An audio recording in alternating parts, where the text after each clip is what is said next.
பொறுமையுடன் காத்திருந்தேன். அவர் என்னிடமாய் சாய்ந்து என் கூப்பிடுதலை கேட்டார். சங்கீதம் 40:1. கர்த்தரை நான் எக்காலத்திலும் ஸ்தோத்தரிப்பேன். அவர் என் துதி எப்போதும் வாயில் இருக்கும். சங்கீதம் 34:1. Very good. நல்ல கிளாப் பண்ணுங்க பூமிகாக்கு. அடுத்தது சிஸ்டர் மனப்பாட வசனம் சொல்லுவாங்க. எனக்கு ஒத்தாசை வரும் பர்வதங்களுக்கு நேராக கண்களை நேரெடுக்கிறேன். வானத்தையும் பூமியும் உண்டாகினால் கர்த்தரிடத்தில் எனக்கு ஒத்தாசை வரும். சங்கீதம் 121:1-2. Very good. கிளாப் பண்ணுங்க. அடுத்து மகேஷ் குமார் மனப்பாட வசனம். அவனுடைய மீறுதல் மன்னிக்கப்பட்டதோ, அவனுடைய பாவம் மூடப்பட்டதோ அவன் பாக்கியவான். சங்கீதம் 32:1. நீதிமன்றங்களுடைய ரட்சிப்பு கர்த்தரால் வரும் இக்கட்ட காலத்தில் அவரை அவர்கள் அடக்கலாம். சங்கீதம் 37:39. ஆகையால் பொல்லாப்பு உனக்கு நேரிடாது, வாதை உன் கூடாரத்தை அணுகாது. சங்கீதம் 91:10. Very good. மகேஷ் குமாருக்கு நல்ல கிளாப் பண்ணுங்க. அடுத்தது கிருஷ்ணபிரியா ஸ்டோரி மற்றும் மனப்பாட சொல்லுவாங்க. Praise the Lord.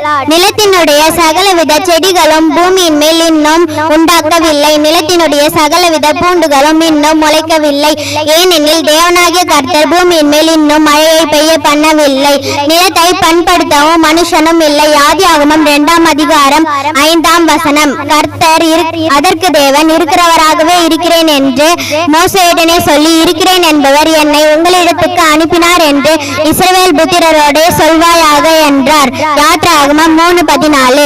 கர்த்தர் நம்மேல் பிரியமாயிருந்தால் அந்த தேசத்திலே நம்மை கொண்டு போய் பாலும் தேனும் ஓடுகிற அந்த தேசத்தை நமக்கு கொடுப்பார்.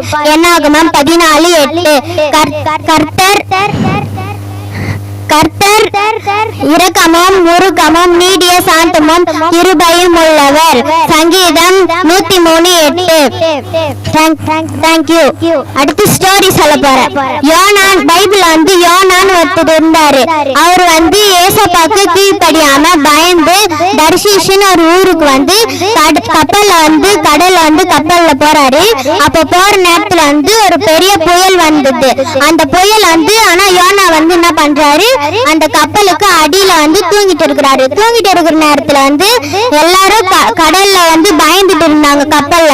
அப்ப கப்பல்ல இருந்தவங்க எல்லாம் என்ன சொன்னாங்க, யோனா நீ இப்ப நல்லா தூங்கிட்டு இருக்கிற ஃப்ரீயா, ஆனா இங்க புயல் வந்துட்டு இருக்கு அப்படின்னு சொல்றாங்க.